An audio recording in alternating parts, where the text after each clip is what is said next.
The porcelain didn't just break, it screamed. As the espresso bled across the white marble, Julian Cross stared at his hands, the most expensive hands in Manhattan, and realized the tremors were no longer a secret. "Sir, I can remake it." "Get back," Julian hissed, his voice cutting through the silence like a scalpel. He wasn't looking at the coffee. He was looking at the woman standing in the corner, her phone raised, capturing the exact moment the world's greatest neurosurgeon lost his grip. She didn't look shocked. She looked like she'd been waiting for him to fail. "You're shaken, Julian," she said, her voice carrying over the hushed crowd. "Does the board know you've been operating with a death sentence in your nerves?"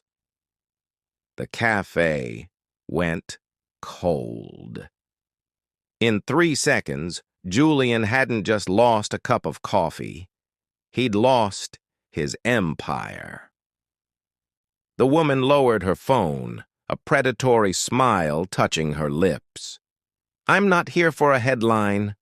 I'm here because you killed my brother on that table yesterday, and now I'm going to watch you dismantle yourself." The sound of shattering porcelain cut through the morning chatter of Manhattan's most exclusive cafe like a gunshot. Julian Cross stood in the center of Lumiere, his 6'2" frame rigid with barely controlled fury, staring down at the third cup of coffee he'd just knocked off the table. "Sir, I can remake it again," the barista stammered, her face pale. "Don't bother." Julian's voice was quiet, controlled, which made it more terrifying than if he'd shouted. "This is the 4th time. This week, you've gotten it wrong. The 4th time, I've had to waste my morning drinking mediocrity." The cafe went silent. 20 of New York's most powerful people watched the scene unfold with uncomfortable fascination.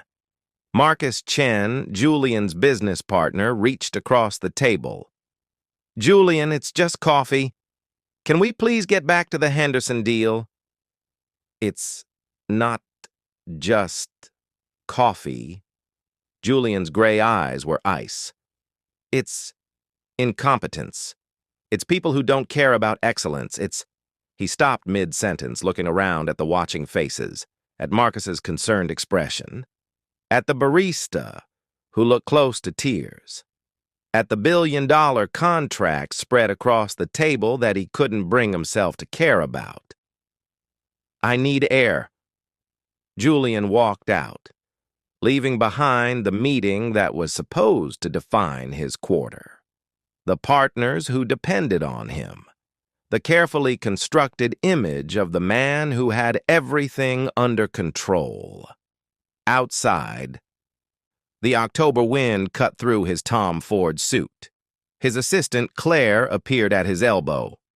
"Mr. Cross, the Henderson representatives are waiting.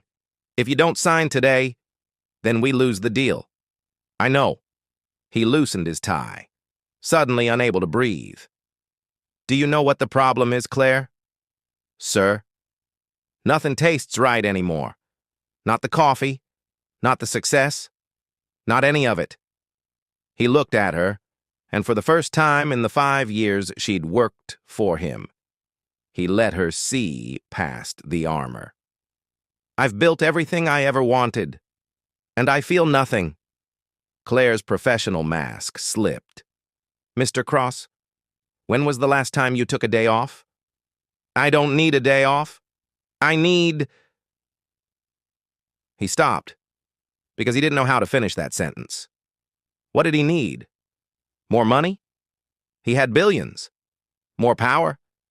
He sat on 6 boards. More success? His company had just been valued at $8 billion. "Cancel the rest of my morning," he said abruptly. "Sir, you have 4 meetings. Cancel them." He started walking, no destination in mind, just moving because staying still felt like suffocating. 2 blocks away from Lumiere, away from the financial district, away from everything familiar, Julian stopped. He was lost. Not geographically, he knew every street in Manhattan. But he was lost in a way that terrified him more than any failing stock price ever had. His phone buzzed. 17 missed calls, 12 texts, all urgent, all demanding his attention. Julian turned off his phone. For the first time in 15 years, Julian Cross chose to disappear. If you're new to this channel, don't forget to subscribe and rate the story from 0 to 10 and tell us the country you're watching from. The cafe was small, almost invisible, tucked between a laundromat and a bookstore that looked like it hadn't updated its inventory since 1995. The sign above the door read Morning Brew in faded letters. Julian almost walked past it. This wasn't his world. No marble counters, no imported beans, no designer lighting.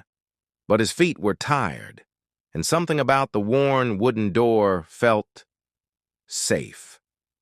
He pushed it open. Inside, the cafe was nearly empty. An old man reading a newspaper. A woman typing on a laptop that had seen better days. Soft jazz playing from speakers that crackled occasionally. And behind the counter, a woman who made Julian forget why he'd walked in. She wasn't conventionally beautiful in the way the models and socialites he usually encountered were. No designer clothes, no perfect makeup, just tired eyes, dark hair pulled into a messy bun, and an expression that suggested she'd seen through every facade the world had to offer. "We close in an hour," she said, without looking up from the espresso machine she was cleaning. "But I can still make you something if you're quick about ordering." Julian approached the counter. "I'm looking for coffee. Novel concept. In a cafe." Now she looked up, and her eyes, deep brown, intelligent, unimpressed, met his. "You want the menu, or you want me to guess?" He realized he didn't know what to say. Usually, he issued orders, demands, instructions.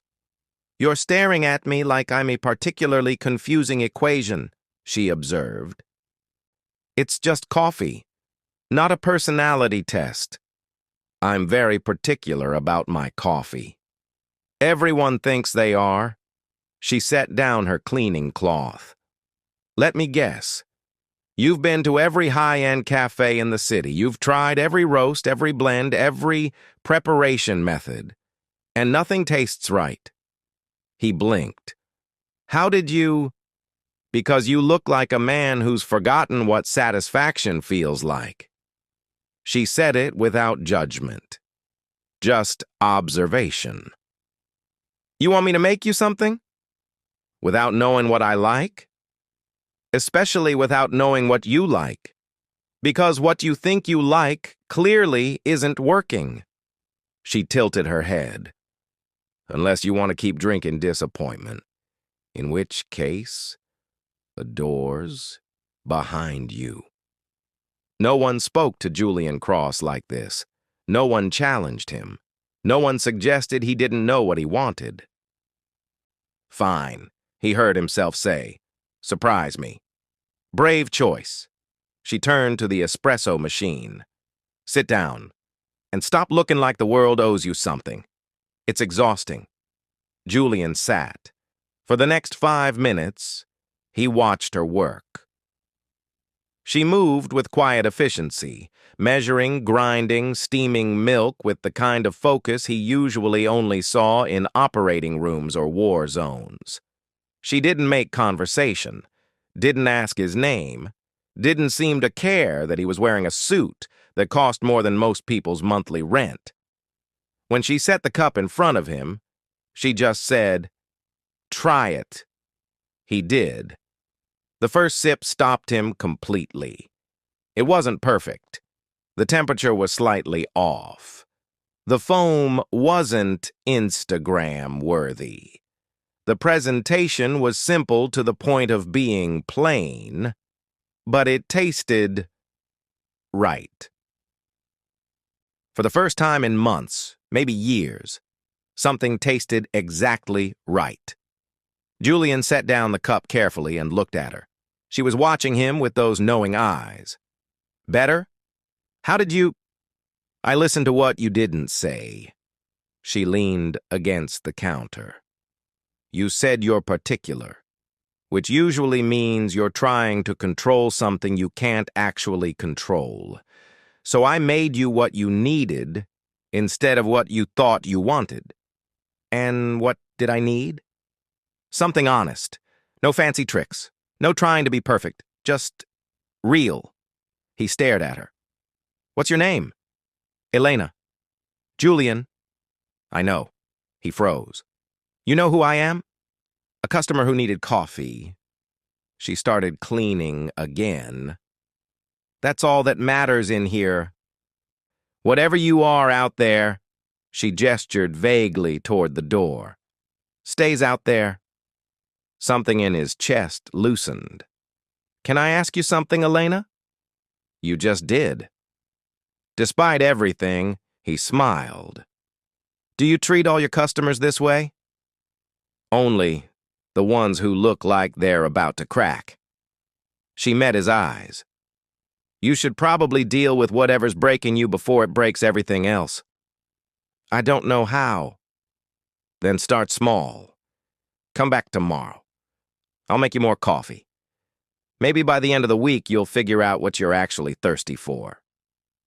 Julian finished his coffee in silence. When he paid, he left a $100 bill for a $6 cup. Elena looked at the money, then at him. The coffee wasn't that good.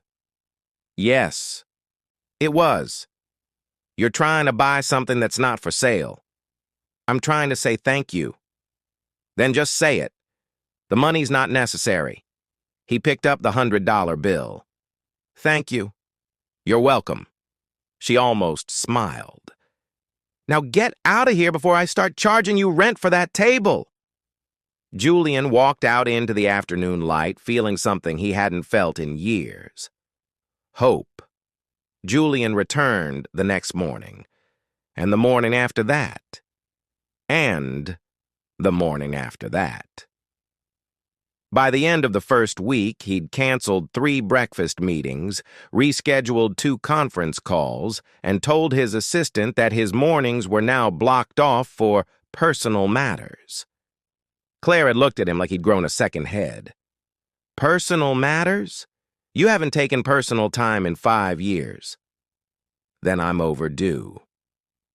Every morning. Julian walked into Morning Brew at 7:30 a.m. Every morning, Elena was there, and she greeted him with the same slightly amused expression. You're back. I'm back. Still can't make your own coffee? Not like you do. It became a ritual. She made him coffee without asking what he wanted. He sat at the same corner table. They talked in fragments, never long conversations, just observations thrown across the counter between customers. On Tuesday, she asked, Do you ever wake up already tired? He looked up from his phone. Every day. Why? Just wondering if it's a universal condition or just my bad luck. What makes you tired? She shrugged, wiping down the counter. The weight of pretending everything's fine when it's not. You? The same thing. Except I'm pretending I have everything under control. Do you? No. She nodded like he'd just confirmed something she already knew. At least you're honest about it. Most people lie to themselves forever. On Wednesday, he noticed the dark circles under her eyes were worse. Rough night? Double shift. Roommate's behind on rent, so I'm covering. She yawned. Don't look at me like that. Some of us don't have trust funds. I don't have a trust fund. No, You just have billions from building an empire. Totally different. But she said it without malice. How does it feel? How does what feel? Having everything you're supposed to want. He thought about it. Really thought about it. Empty. How does it feel having nothing? Terrifying. But at least I know what I'm fighting for. Survival. What are you fighting for? He had no answer. On Thursday, she asked him why he kept coming back. The coffee, he said automatically. Liar. Excuse me? You're lying. The coffee's good, but it's not. Rearrange your entire morning schedule good. She crossed her arms. So why are you really here? Because you're the only person who doesn't want something from me. Because talking to you feels like breathing after holding my breath for years. Because when I'm here, I remember what it feels like to be human instead of a machine optimized for profit. Maybe I like the atmosphere, he said instead. The atmosphere. She looked around the shabby cafe with its mismatched chairs and peeling paint. Right, because this screams luxury. It screams real. Something shifted in her expression. Julian! The door chimed. A customer walked in, a businessman in an expensive suit who took one look at Julian and froze. Wait, you're Julian Cross. Elena's eyes flickered to Julian, then back to the customer. I'm a huge fan, the man continued, approaching their table. Your acquisition of Bennett Technologies was brilliant. I've been following your career for years. Would you mind if I mind. Julian's voice was cold, professional, the voice Elena had never heard him use. I'm not conducting business right now? The man looked embarrassed but persisted. Of course. Of course. But if you have a moment, I'd love to discuss an investment opportunity. He said no. Elena's voice cut through the conversation like ice. This is a cafe, not a networking event. If you want coffee, order. If you want business meetings, go somewhere else. The man stared at her. Do you know who you're talking to? I know you're interrupting. Are you ordering or leaving? The man left, muttering about unprofessional service. When the door closed, Elena turned to Julian with an expression he couldn't read. Julian Cross, CEO of Cross Enterprises, net worth approximately $8 billion, Forbes 30 under 30, featured in Business Insider last month for your acquisition strategy. His stomach dropped. You knew? I Googled you after the first day. I'm not an idiot. She didn't sound angry, just distant. You let me think you were just some stressed-out businessman. I am just some stressed-out businessman. You're a billionaire who restructures companies for profit. You have more power in your little finger than most people will ever see in their lives. She stepped back from the counter. Why are you slumming it in my cafe, Julian? It's not slumming. What is it then? Research for your next acquisition? Trying to understand how the other half lives? Getting your humanity fixed before you go back to your empire? It's not like that. Then what is it like? He stood up, frustrated and suddenly defensive. It's the only place in this entire city where I don't have to be Julian Cross, billionaire CEO. It's the only place where someone sees me as a person instead of a bank account or a business opportunity. Or so you thought. Her voice was quiet. But you've been lying to me by omission this whole time, letting me think we were on some kind of equal footing. We are. We're not. You could buy this entire building with what you spend on suits. You could buy my time, my attention, my entire life if you wanted. And you know what the worst part is? What? I was starting to trust you. She pulled off her apron. My shift ends in 10 minutes. I think you should leave before then. Elena, please. Go back to your world, Julian. I was stupid to think this was anything other than a billionaire playing pretend. He wanted to argue, to explain, to make her understand that every word he'd said to her was more honest than anything he'd said in his boardrooms or business meetings. But she'd already turned away, and the set of her shoulders made it clear the conversation was over. Julian left, and for the first time since he'd started coming to Morning Brew, the coffee in his hand tasted wrong. If you're feeling this connection, make sure you're subscribed. You don't want to miss what comes next. Julian didn't return to the cafe for 3 days. He tried to convince himself it was for the best, that Elena was right. They came from different worlds, that he should focus on his work, on the things that actually mattered.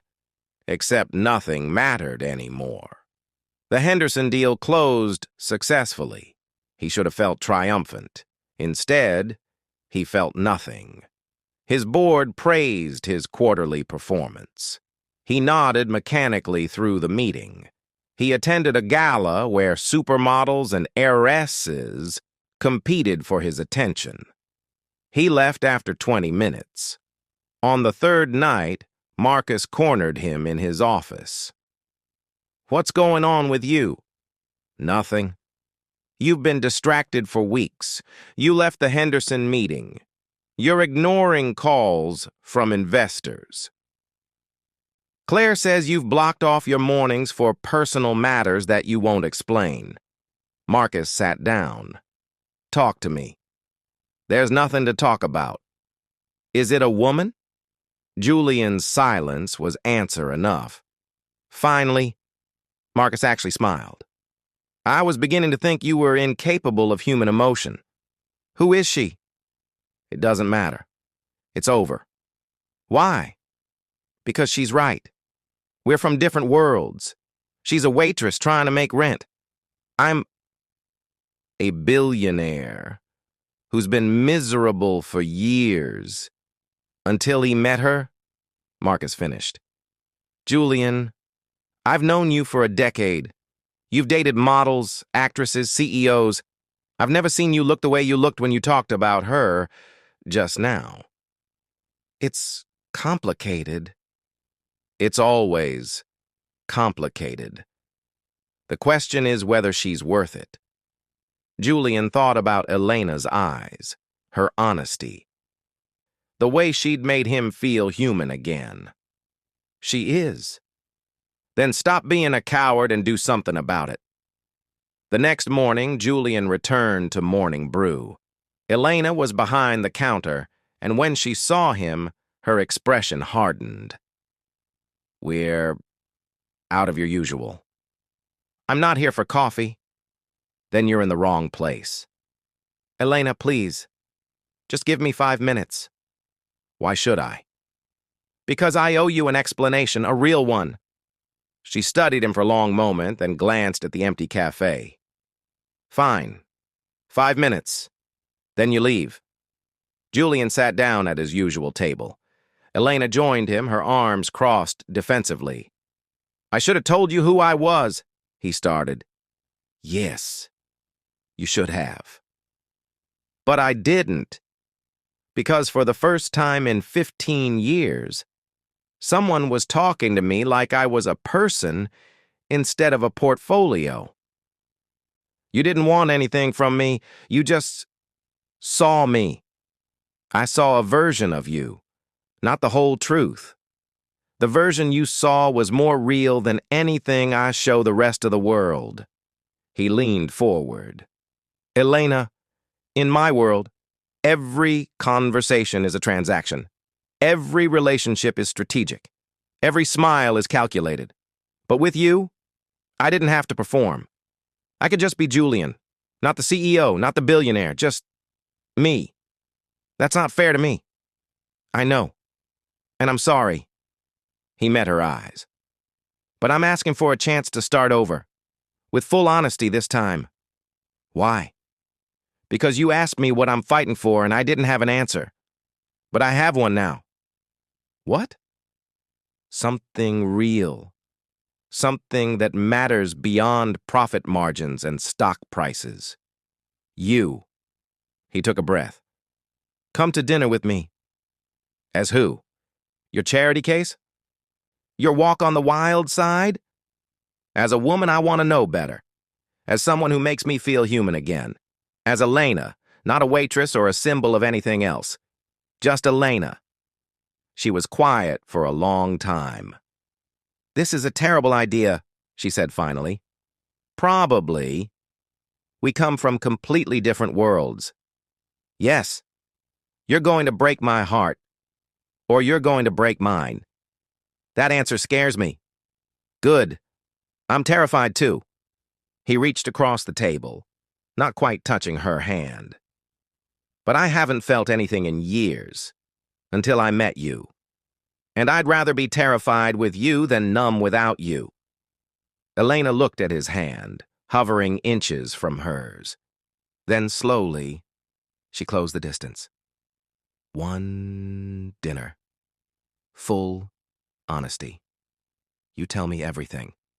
What your world is really like, what you really want. All of it. Deal. And you do the same. Deal. They sat there, hands touching, two people from different worlds trying to build a bridge. Outside, a camera flashed. Elena pulled her hand back. What was that? Julian's stomach sank. Through the cafe window, he could see a photographer with a long lens camera snapping pictures rapidly. Paparazzi, he said quietly. You brought paparazzi to my cafe? I didn't bring them. They follow me everywhere. I thought... He cursed under his breath. I thought I'd lost them this morning. Elena stood up, her face pale. They took pictures of us holding hands. Elena, do you know what this means? Those photos will be everywhere.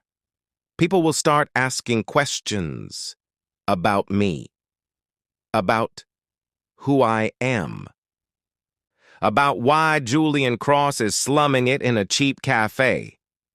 I would never describe it that way, but they will.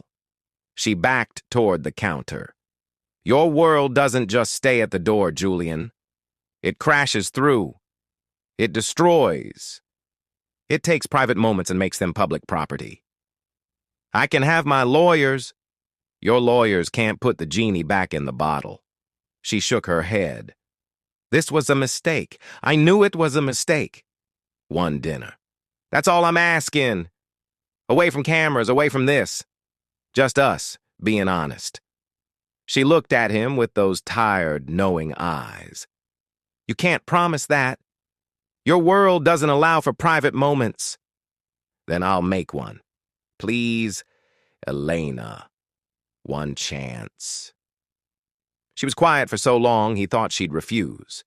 Then, Friday, 7 p.m., but not some fancy restaurant. Somewhere normal. Somewhere real. Anywhere you want. And Julian, if I feel like you're performing instead of being honest, I walk away. For good. Understood. She went back to the counter, but before she did, she looked at him one more time. Don't make me regret this. I'll do everything I can not to. As Julian left, he saw the photographer still lurking across the street. He pulled out his phone and called his head of security. I need you to handle something. But even as he gave orders to protect their privacy, he knew Elena was right. His world didn't stay at the door. It destroyed everything it touched. And he was about to drag her into the middle of it. Friday arrived too fast and too slow at the same time. Julian spent the week managing the fallout from the paparazzi photos. The pictures had indeed gone everywhere. Gossip sites speculating about Julian Cross's mystery woman, business journals questioning if he was going soft, and worst of all, photographers now regularly stationed outside Morning Brew. Elena had texted him once. "They're camped outside my work. Fix this." He'd tried, sent security, had lawyers issue cease and desist orders. Nothing worked. When he arrived at the small Italian restaurant Elena had chosen, family-owned, intimate, blessedly camera-free, she was already there, wearing a simple blue dress that made her look beautiful and impossibly out of reach. "You're late," she said as he sat down. "I'm sorry. Conference call ran over." Of course it did. She didn't smile. "Let me guess. Something that could have been an email but turned into an hour because everyone wanted FaceTime with the billionaire." "Actually, yes. I was joking. I wasn't." They ordered wine, appetizers, making small talk that felt forced and uncomfortable. Finally, Elena set down her glass. "This isn't working." "I know. We're both performing, being polite, dancing around what we actually want to say. So let's stop." Julian leaned forward. "Full honesty. You wanted it. Let's do it." "Okay." She took a breath. "Why me? Out of all the women in New York who'd kill for your attention, why chase a waitress? Because you're the only one who doesn't see me as a prize to be won. You see me as a person, flawed, empty, broken. You're not broken. I am. I've spent 15 years building an empire and optimizing every part of my life for success, and somewhere along the way I forgot how to feel anything. Until you made me that cup of coffee and told me I looked like someone who'd forgotten what satisfaction feels like." Elena's expression softened slightly. "What do you want from me, Julian?" "I don't know. I just know that when I'm with you, I feel less alone." "Is that enough?" "I don't know either." She played with her napkin. "Do you know what my life is like? I work 60-hour weeks to afford an apartment I share with 2 roommates. I haven't taken a vacation in 4 years. I'm drowning in student loans from a degree I'm not using. And you could solve all my problems with what you spend on watches. Do you want me to?" "No. That's the problem." She laughed bitterly. "Because part of me does want that. Part of me wants to say yes, take care of everything, make my life easier. But another part of me knows that would destroy any chance of this being real. So what do? We try. We see if there's something here beyond coffee and convenient timing." She met his eyes. "But you have to tell me the truth about your world, all of it. Because those photographers outside my work? That's just the beginning, isn't it?" Julian wanted to lie, to minimize, to pretend his world wouldn't swallow her whole, but she'd asked for honesty. "Yes," he admitted. "If we do this, if we try a real relationship, it gets worse, much worse. Every date will be photographed, every interaction analyzed, you'll be investigated, your past, your family, your friends. They'll find every mistake you've ever made and print it. They'll call you a gold digger. They'll say you're not good enough for me. Are you trying to scare me away?" "I'm trying to be honest. You deserve to know what you're signing up for." Elena was quiet, processing. "What if I can't handle it?" "Then we stop, before it destroys you." "What about you?" "I'm already destroyed. Have been for years.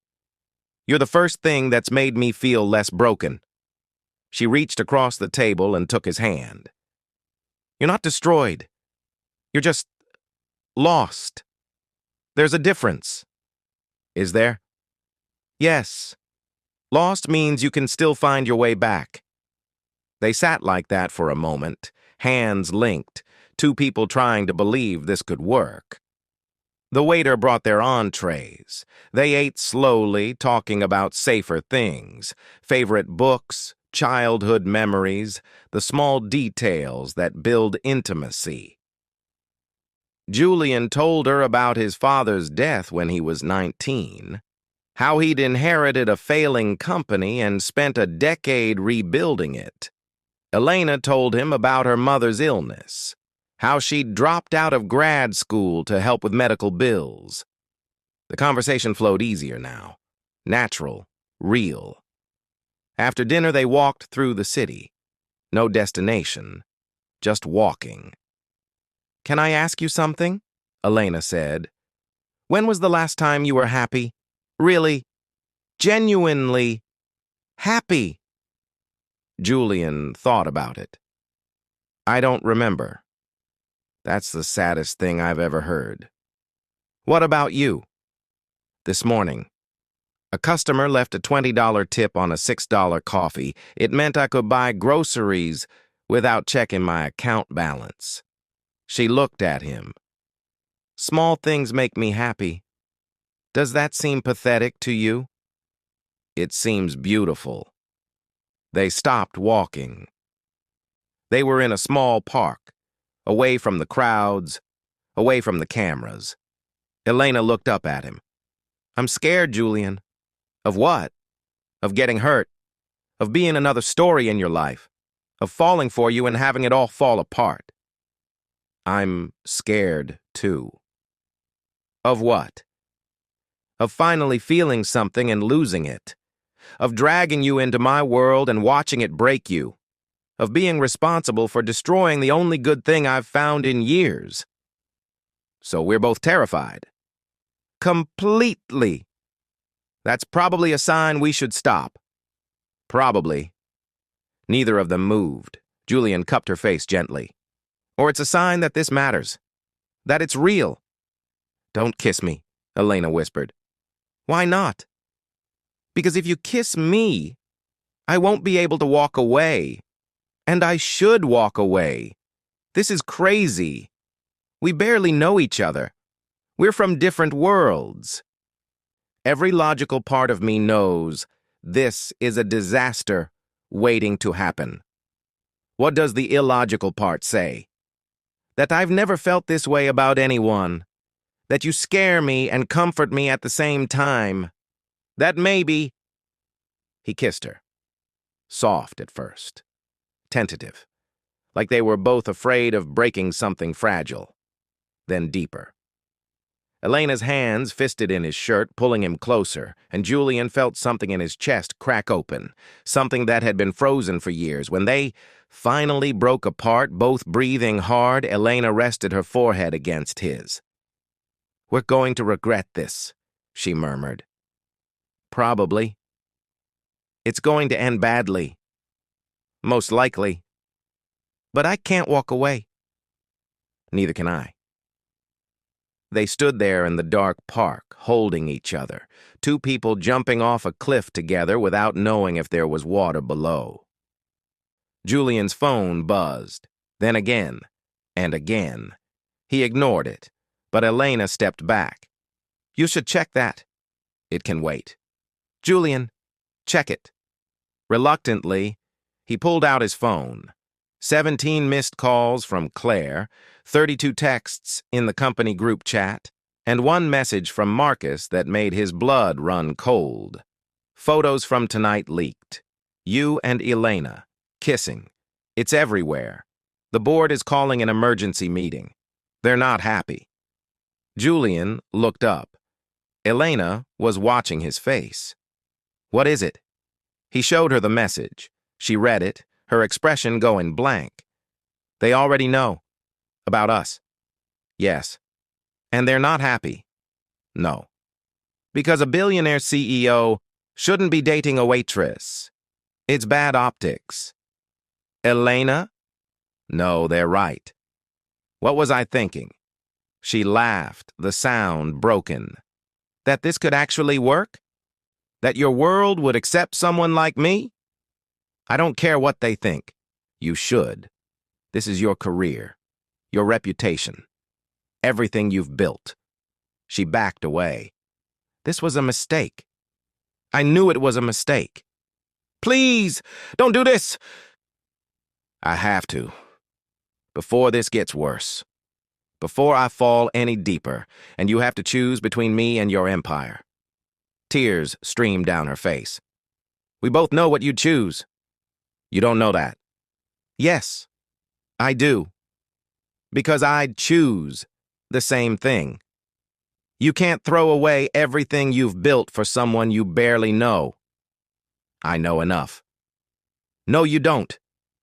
You know the version of me that exists in that cafe. You don't know what I'm like when I'm scared or angry or when life gets hard. You don't know if I can handle your world. We don't know anything real about each other. She was right. Every word cut like a knife because she was right. So what now? He asked quietly. Now we end this before it destroys both of us. She wiped her eyes. Goodbye, Julian. Elena, wait. But she was already walking away, and he let her go. Because maybe she was right. Maybe this was a disaster waiting to happen. Maybe he was being selfish, dragging her into his world. Julian stood alone in the park, watching her disappear into the night. His phone buzzed again. The board meeting. The crisis. His real life calling him back. He turned and walked in the opposite direction, back to his world, away from the only thing that had made him feel alive in years. Don't leave now. What happens next changes everything. Subscribe and stay. 3 weeks passed. Julian threw himself into work with the kind of intensity that terrified even his most ambitious employees. 18-hour days, back-to-back meetings, acquisitions, mergers, deals that would have excited him 6 months ago. Now, they felt like ash in his mouth. The board had been satisfied with his renewed focus. Claire had stopped looking worried. Marcus had stopped asking questions. But every morning, Julian woke up, and the first thought in his mind was Elena. He'd driven past Morning Brew twice. Both times, he'd seen her through the window, serving customers, making coffee, smiling that tired smile. Both times, he'd kept driving. She'd been right. They were from different worlds. It would never work. Except he couldn't stop thinking about her. On a Thursday morning, Marcus found him staring at financial reports without seeing them. You look terrible. Thank you for that assessment. I'm serious. When was the last time you slept? I don't know. Tuesday? Marcus sat down. This is about her, isn't it? The waitress. Her name is Elena. The woman you've been miserable about for 3 weeks. Julian said nothing. Have you talked to her? No. Why not? Because she was right. It wouldn't work. I'd destroy her. My world would eat her alive. Or, Marcus said carefully, you're terrified that if you tried and it didn't work, you'd lose the one thing that's made you human in years. Julian looked at him sharply. I've known you for a decade, Julian. I've watched you build an empire. I've watched you make ruthless decisions and brilliant moves. But I've never seen you alive until you talked about her. Marcus leaned forward. The question isn't whether your world would accept her. The question is whether you're brave enough to choose her anyway. I can't ask her to give up her life for mine. Are you asking her to give up her life? Or are you offering to share yours? What's the difference? Everything. Marcus stood up. You're the smartest person I know when it comes to business. But you're an idiot when it comes to this. Stop protecting her from choices she should make herself. Stop deciding what she can handle. And for God's sake, stop pretending you're fine when you're clearly falling apart. He left. Julian sat alone in his office, Marcus's words echoing in his head. Stop protecting her from choices she should make herself. He'd done that, hadn't he? Decided for both of them that it wouldn't work. Made the choice to walk away because he was convinced his world would destroy her. But he'd never actually asked Elena what she wanted. He'd never given her the choice. Julian stood up, grabbed his coat, and for the second time in his life, walked out of a meeting that mattered. This time, toward something that mattered more. Morning Brew looked exactly the same. Same faded sign, same worn door, same cracked sidewalk. But when Julian walked in, everything felt different. Elena was behind the counter, mid-laugh at something an elderly customer had said. When she saw him, the laugh died. "I'll be with you in a moment," she said, her voice professionally distant. Julian waited while she finished with the customer, waited while she wiped down the counter, waited while she rearranged the pastry display with unnecessary focus. Finally, she looked at him. "What can I get you?" 5 minutes. That's all I'm asking. "I'm working." "Please, Elena." Something in his voice must have reached her because she glanced at the clock, then at the empty cafe. "Fine. 5 minutes. Then you leave." She came around the counter but didn't sit, just stood there, arms crossed, walls up. "I'm not here to make excuses," Julian started. "Good, because I don't want to hear them. I'm here to apologize and to tell you that I've been an idiot. That's not an apology. That's a statement of fact." Despite everything, he almost smiled. "You're right. So here's the actual apology. I'm sorry for making decisions for both of us. For deciding what you could handle instead of trusting you to make that choice yourself. For walking away without fighting for what we had. We didn't have anything. We had coffee and a few conversations and one kiss. We had more than that, and you know it." She looked away. "It doesn't matter. You were right to walk away. Your world and mine don't mix." "What if I don't care about that anymore?" "You should care. You'd be giving up everything." "I'm not giving up anything." He stepped closer. "Elena, I've spent 3 weeks trying to convince myself that work matters more than you.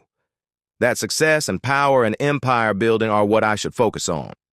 And you know what I realized?" "What?" "I've had success. I've had power.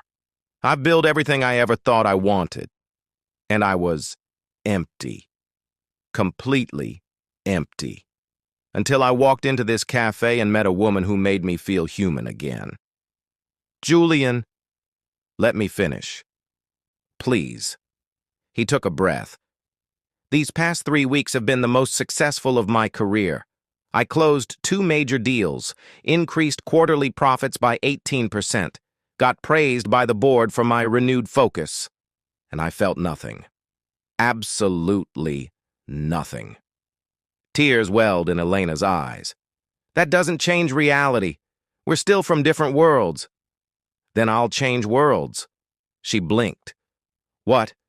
"I'll step back from the company, hire a CEO, move into an advisory role. I don't need to work 80 hours a week. I don't need the spotlight or the pressure or any of it." He moved closer, close enough to see the flecks of gold in her brown eyes. "What I need is to feel alive. And the only time I've felt alive in years is when I'm with you. You're not thinking clearly. I'm thinking more clearly than I have in my entire life." He took her hands, and this time she didn't pull away. I'm not asking you to enter my world, Elena. I'm offering to meet you in the middle. Build something new. Something real. Something that's ours, not the world's. What if it doesn't work? What if we try and it falls apart? Then, at least we tried. At least we were brave enough to fight for something instead of letting fear make our decisions. His voice dropped. I spent my whole life playing it safe, building wealth, protecting assets, minimizing risk. And I'm done. I'm done being safe. I'm done pretending I don't feel this. I'm done losing the only thing that matters because I'm too scared to fight for it. Elena's tears spilled over. You're really willing to walk away from your empire?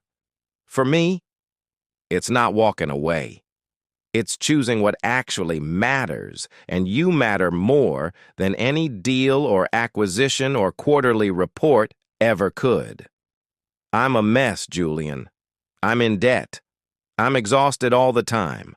I don't fit into your world. I don't want you to fit into my world. I want us to build a new one, together. He wiped her tears with his thumbs. I'm not asking you to be someone you're not. I'm asking you to be exactly who you are. The woman who challenges me, who sees through my defenses, who makes coffee that actually tastes right because she pays attention to what I need instead of what I say I want. She laughed through her tears. That's the worst romantic declaration I've ever heard. Then let me try again. He pulled her closer. I love you, Elena Moore. I love your honesty, your strength, the way you refuse to be impressed by things that don't matter, the way you see me, really see me, past all the armor and wealth and pretense. I love that you're terrified of this and choosing to have this conversation anyway. I love that you made me feel human again. Elena's breath caught. You love me? Completely. Terrifyingly. In a way that makes every business decision I've ever made look simple by comparison. We barely know each other. Then let's fix that. Let me take you to dinner.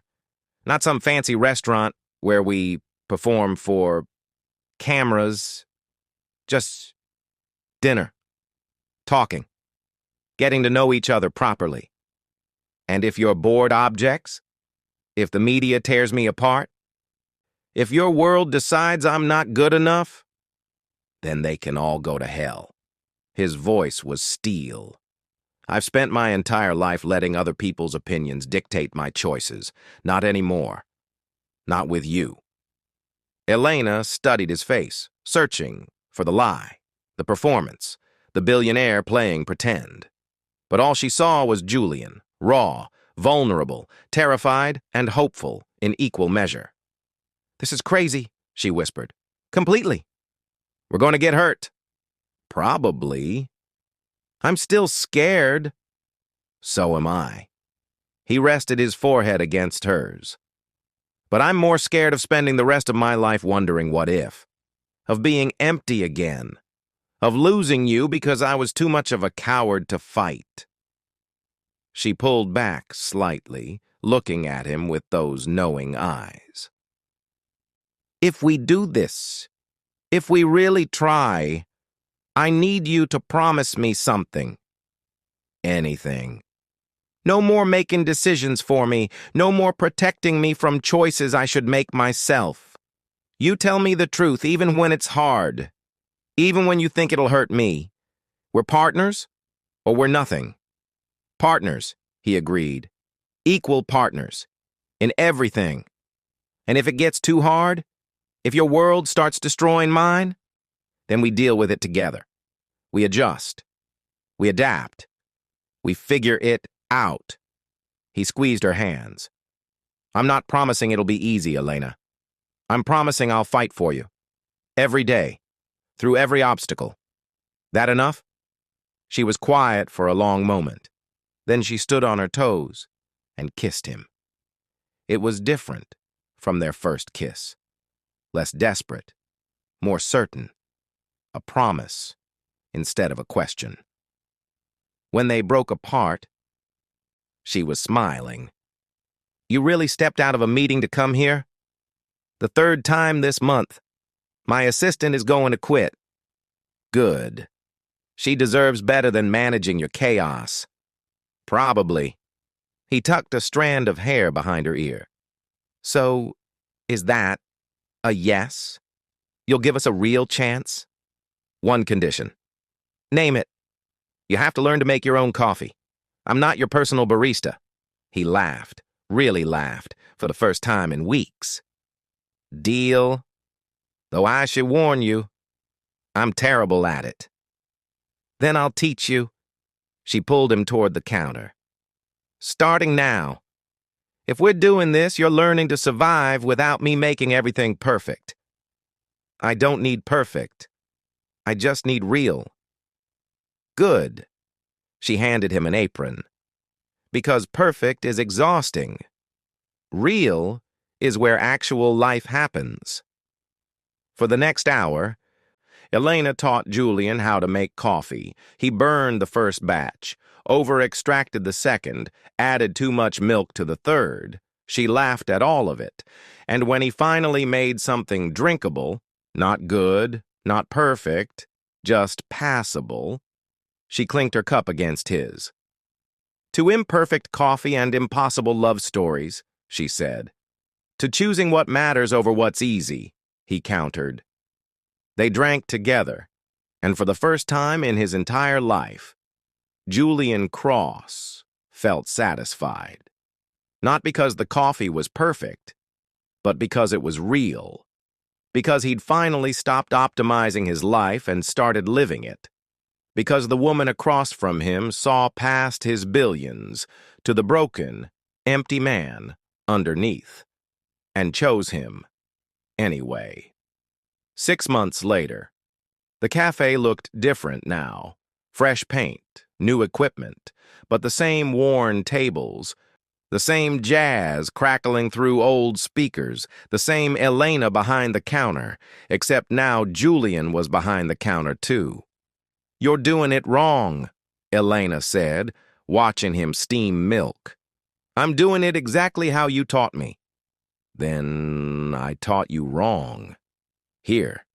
She adjusted his grip on the pitcher. "Angle it more. You want the foam smooth, not chunky?" "Yes, boss." She swatted him with a towel. "Don't yes boss me. You own 40% of this place now." "Best investment I ever made." "You say that because I let you." "I say that because it's true." They'd made changes, big ones. Julian had stepped back from Cross Enterprises, moving into an advisory role that required 20 hours a week instead of 80. He'd used the freed-up time to help Elena expand Morning Brew, a second location, profit-sharing for employees, sustainable sourcing practices that actually mattered. The media had been brutal at first. Billionaire goes soft. Cross abandons empire for love. The fall of Julian Cross. He'd ignored all of it, because on the mornings when he woke up next to Elena, when they worked side by side in the cafe, when they stayed up late talking about dreams instead of deals, those mornings he felt rich in ways money could never measure. "Customer," Elena said, nodding toward the door. Julian looked up, an older woman, hesitant, clutching a worn purse. "Good morning," he said, his smile genuine. "What can we get you?" "Just regular coffee. Nothing fancy. I can't afford fancy." Regular coffee coming up. On the house. The woman's eyes widened. "I can pay." "I know. But it's a good morning and we're feeling generous." He made the coffee exactly how Elena had taught him, Not perfect, but honest. Real. When he handed it to the woman, she looked at him with tears in her eyes. "Thank you. You don't know what this means?" "I think I do," he said softly. After she left, Elena wrapped her arms around him from behind. "You're getting soft, Mr. Cross." "Good. Soft suits me better than ruthless ever did." You know the board still calls Marcus, asking when you're coming back full-time. What does Marcus tell them? That you're exactly where you need to be. Julian turned in her arms, pulling her close. He's right. I spent 30 years building wealth. Now, I'm building a life. There's a difference. And you're happy? Really happy? He thought about it. Really thought about it. The empire he'd built still existed, just with someone else running the day-to-day. He was still wealthy, still influential, still respected in business circles. But more importantly, he woke up excited for the day. He laughed regularly. He felt connected to something real instead of drowning in emptiness. "Yes," he said simply. "I'm happy. Even though the coffee's never quite perfect? Especially because of that." He kissed her forehead. "Turns out I don't need perfect. I just need you." The morning rush started. They worked side by side, Julian making drinks, Elena managing orders, both of them moving in the rhythm they'd built together over months of practice. It wasn't the life Julian had imagined for himself at 25. It was better, because he'd finally learned the difference between success and satisfaction. Between building an empire and building a home, between being powerful and being loved.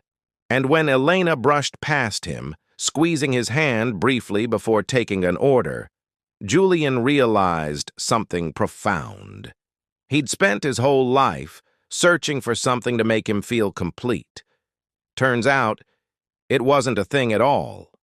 It was a person. A woman who'd made him one imperfect cup of coffee and shown him what it felt like to be human again. If this story moved you, subscribe for more emotional romances that prove love is worth more than wealth. Hit that like button if you believe in second chances and choosing what matters over what's easy. Drop a comment telling us, what would you choose, empire or love?